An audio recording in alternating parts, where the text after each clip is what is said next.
Un terrain de plus de 3 hectares, Olivier et Antoine veulent y installer leur méthaniseur.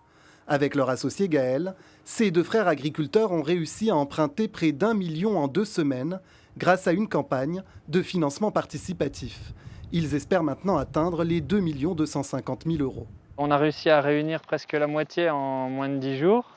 Et donc pour nous, c'était important de pouvoir aller rapidement dans les travaux.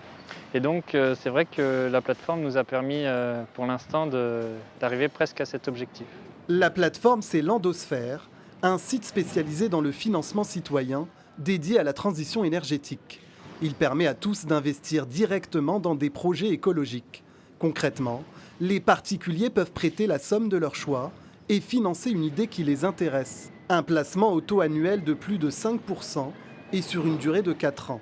Mais pour l'usine de méthanisation d'Ingrande-sur-Vienne, il reste encore beaucoup d'argent à rassembler sur les 5 millions espérés. Il y aura une deuxième phase en fin d'année pour à peu près le même montant pour pouvoir finir les travaux de l'unité de méthanisation.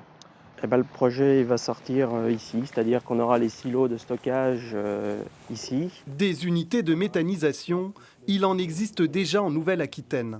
Elles permettent de transformer les déchets pour alimenter les maisons et usines en gaz.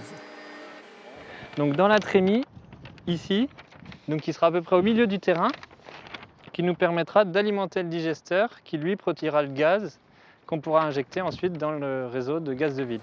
Les travaux pourraient commencer dans quelques mois et le méthaniseur d'Ingrande devrait sortir de terre l'année prochaine.